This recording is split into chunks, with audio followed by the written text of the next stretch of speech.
Good morning, my name is the Reverend Alicia Baker and I am the last of a long line of vicars of St Luke's Church in Cradley Heath. This church has been standing here now for over 167 years, and this morning we're going to have our last service.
Take them with joy as a sign of this commitment, that you will continue to break bread and share the cup of salvation.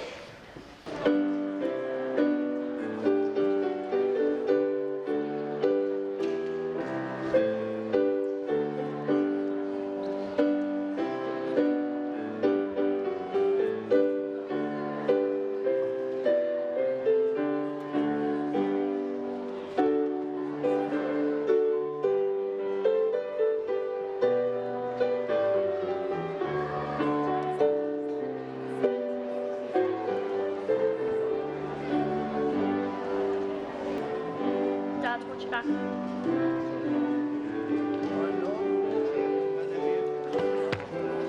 It's all right, don't worry about it.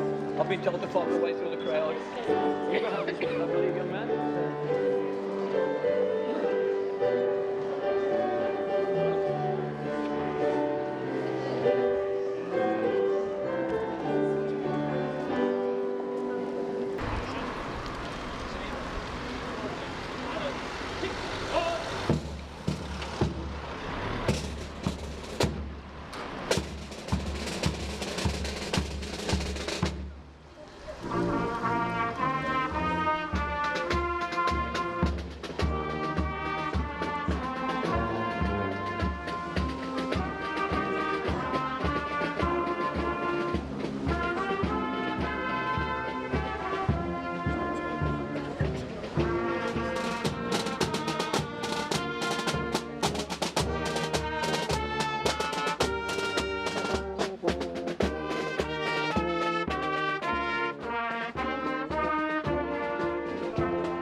In loneliness, peace in your presence. We pray for all those who work here and those who receive help at their hands. They may come and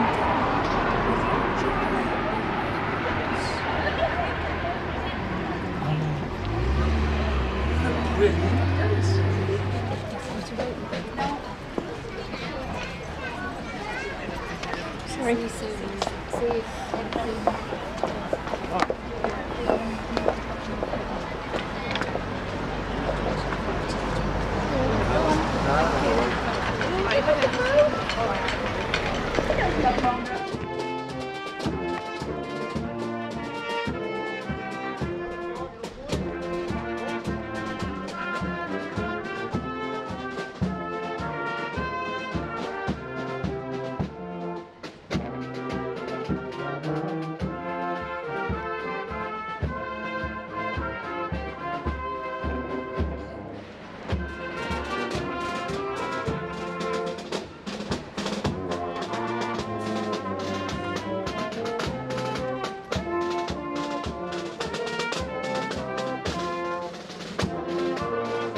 here.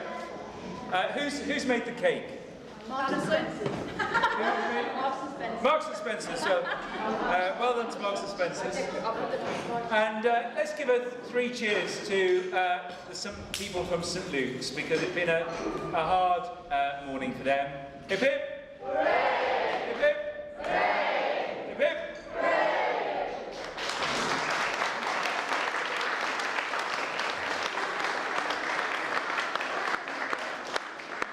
It's a quality cake, this.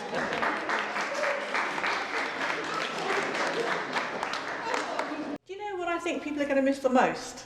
I think it's these stained glass windows. Definitely. Aren't Yes. they beautiful? They are beautiful. People love the one in the middle, the Good Shepherd, and obviously St Luke on the right and St Paul on the left. And it has been known that people have come up to communion, knelt at the altar rail, and really just looked into the eyes of Jesus in that middle stained glass window, which is absolutely beautiful. And when the sun shines through it, it's magical, isn't it? It's absolutely fantastic. It will be they will be preserved. I hope so.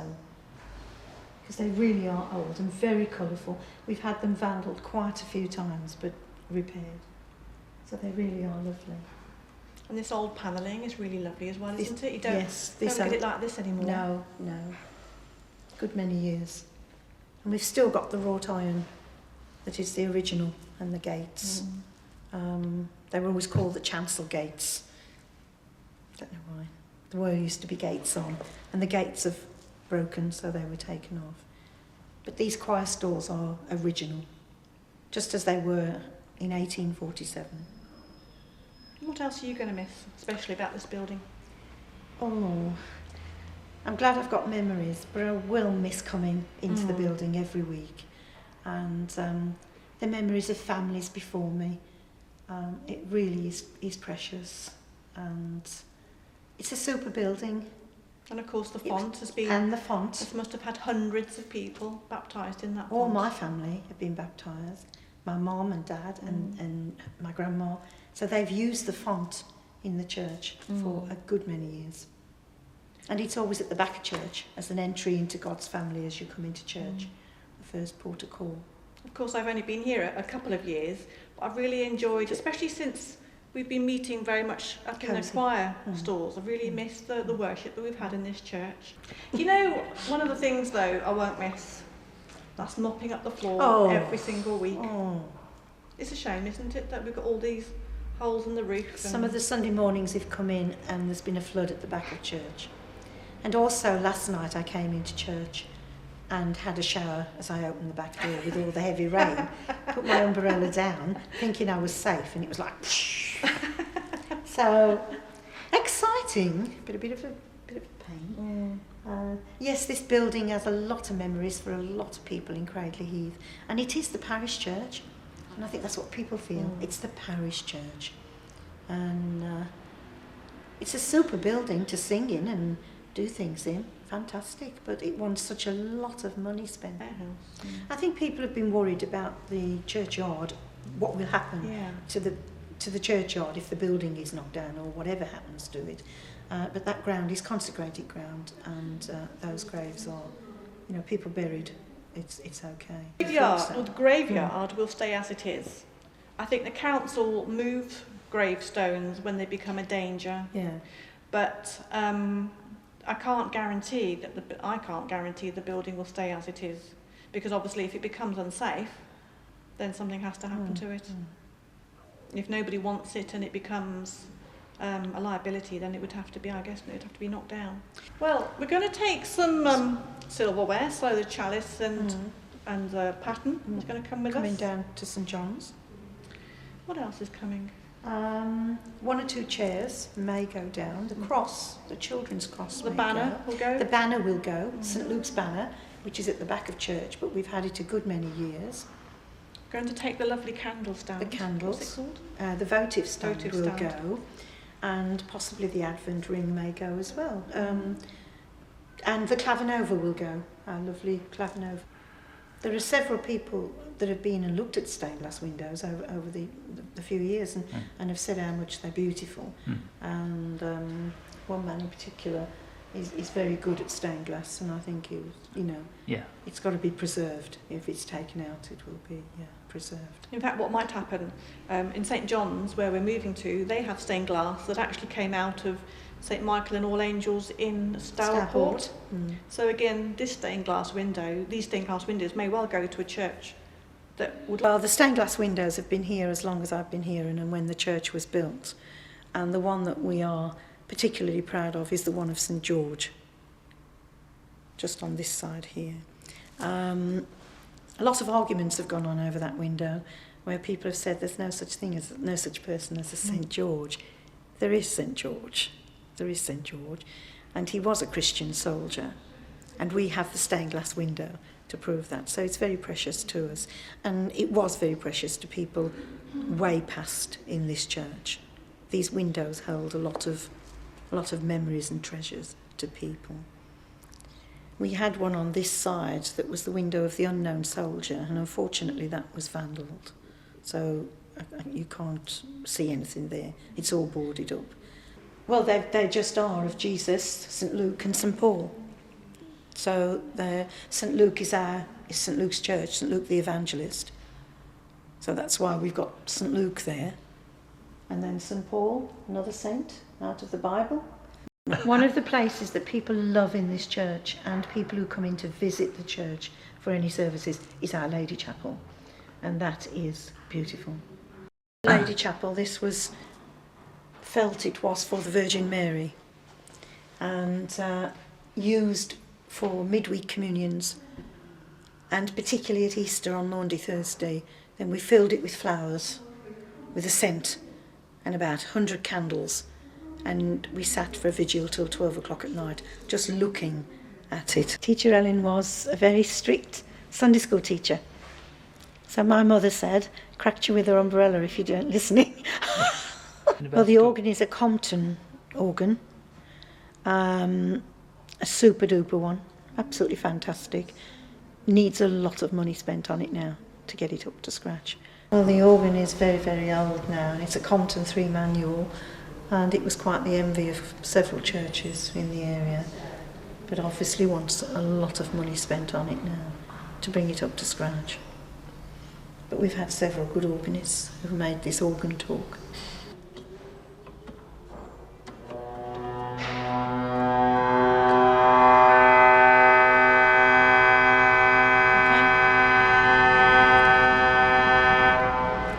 Sunday school was in there for the senior department.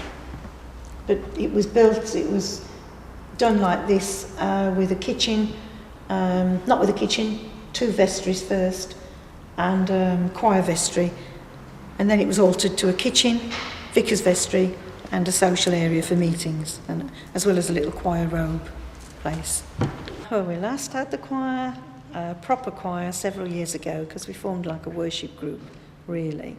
For many, many years as well. It was just boys in the choir and men, and it was quite nice because I managed to get into the choir when I was 21 as the first girl chorister, so it was nice. Yeah. Yes. In 1923, Muriel and myself were born just up the road, and it was called Spinner's End, from the church up to the library, and then a few years later it was called Upper High Street. And at the age of 5, both of us went to the Congreve School, and Muriel came here to church, and I also started with her, and we used to go to Sunday school. Which was down in St separate building. Down in Newtown Lane. Yes. And every Easter Sunday morning, when the Salvation Army was down in Newtown Lane, it used to pass our houses. Yes. And it was at 6 o'clock, and this bell would toll at 6, 7 and 8 for the communion service on Easter Sunday morning. Because she Yes, never left. yes. I got married and had children. My children came, my mother came, and we all, Yeah. But Margaret was the one that was here And I carried on. 85 years. And A school teacher, Sunday At- school teacher. at 17 I was confirmed. Yes. And then I can remember all these were pews here. And Mr. Price, Tom Price, gave the organ in memory of his wife. And it got blitzed in the war. And they thought it was £2,000, and they thought that they would raise the price. But anyhow, he did manage to get it. There's only 6 of us come here on a Sunday now. We sit here for the sermon, you know. Just 6, and 2 gentlemen drop in, don't they? I mean, it's been vastly altered, hasn't it? Yes. You know, the social area at the back. Yeah. I mean, it was altered with glass partitioned, wasn't it? Oh, yes. And then during the Reverend Hankey's time, this was all done. So that they could use that as a different social thing, area. social area. And the manager from, what would you call The bank. him? From the bank, Yes. Mr. Steele and his wife. Steele, yes. And Mrs. Steele's sister and her husband, before that was built, they always sat in the front pew, across there. And then there was Mr. Ryder and his family, they always sat down that side. Yeah. And there was the fellows from Colgreaves Colgreaves Hall, the fellows, yes. all their family. They all came, yes. Ball Because games. Margaret's dad was Sergeant Ball, He was the police sergeant. policeman, police station just over the road, wasn't there? Yes, but he was stationed at Old Hill, but I mean there was. But yeah. it was the police house. But my dad, Got no pictures. No pictures. No. My dad used to stoke up over there. Yeah. And he used to take me down as a little girl when he to stoke up in the dark, and it used to rain, and it used to be ever so eerie because next door was like a cinema. They did say that Bill Hickok came once to Cradley Heath, and that's where he went. Don't ask me if it was true, it was before my time. And we had a new war memorial and cross of Jesus just to my right a few years ago that was all restored, particularly for Remembrance Sunday. And one of the latter graves was this one that happens to be my mum and dad. And Dad's ashes were put in here in 1990, and he'd served as church warden of the church for many, many years. And then Mum's ashes were put in 1996. What happened again? Oh, I can tell you. Yeah? Arthur Chapman was buried here from Chapman's Electrical, and his wife died. The funeral was last Tuesday at Stourbridge. Right. I knew about that because they'd asked me to do the tribute because I'd known her a long time, and I couldn't do it. I couldn't do it. And Well, there's more here anyway. yeah. I suppose they thought being the Chapman's Yeah. people here, nieces or nephews, wherever they were,